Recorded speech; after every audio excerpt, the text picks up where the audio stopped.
My name is Portia Malatjie. I'm a senior lecturer of art history and discourse of art at the Michaelis School of Fine Art at the University of Cape Town.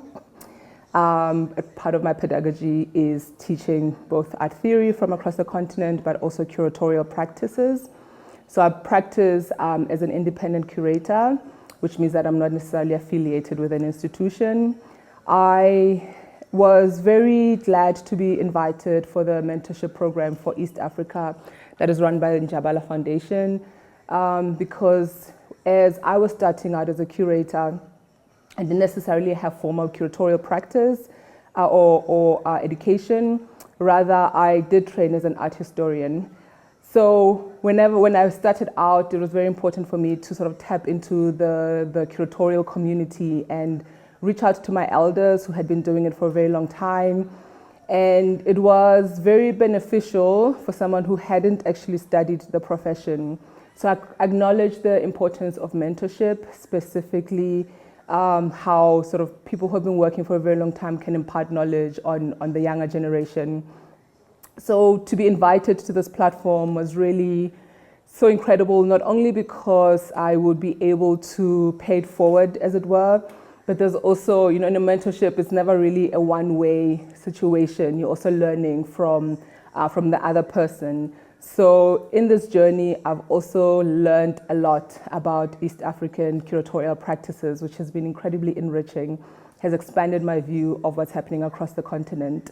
I'm just really incredibly excited to be here, and for Norval Foundation and Martha to be convening people within the continent is really something special, because we often have conversations with the global north, and there has been a call to collaborate more within the continent, and this is certainly contributing to that, and I'm just really honored to be a part of it.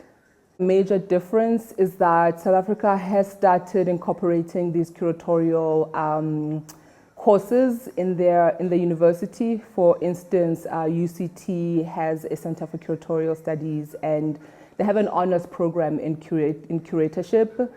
So I'm not entirely sure if that's sort of happening across the continent, or if it's still reliant mainly on mentorship. There's a particular practice, I suppose, that comes out from being trained as a curator, is that you come out of the world identifying as a curator. And what I've noticed here is that some curatorial practices are stemming out of necessity, where artists are feeling that their work is not really being accommodated. So how people enter into curation at this moment across the continent, say, it certainly is very different. But some of the similarities are, of course, ensuring that there's care that has been given by the curator when working with artists.